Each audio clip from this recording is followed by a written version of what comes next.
Hi. Hello. Nice to meet you. Nice to meet you. Yeah, it's nice to meet you. We're the only facility in the region specifically devoted to examining children who may be abused or neglected. We provide timely and comprehensive assessment.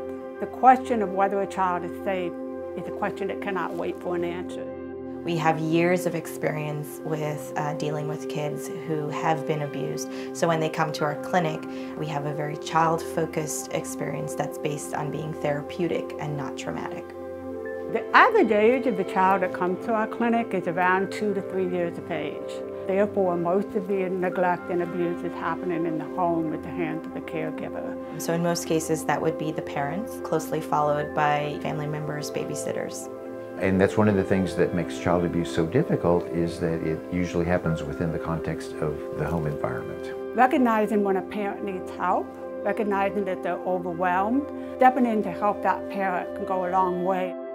When our family comes to our center, the first thing that we do is have a conversation with the parent and with the child, asking what's been going on, what the concerns are, and how the child has been doing in general. Then we do a complete physical exam, head to toe, looking at all of the skin, all of the body parts. And when necessary, we also obtain laboratory tests or x-rays so that we really completely understand what may or may not have happened to that child.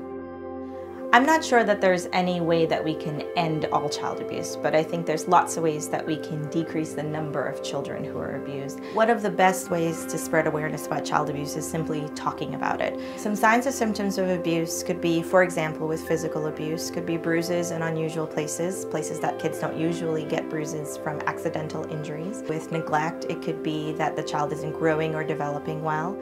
If a child says that someone is hurting them or mistreating them or scaring them, the adults in that child's life really need to take that seriously because that's something that children don't make up very often.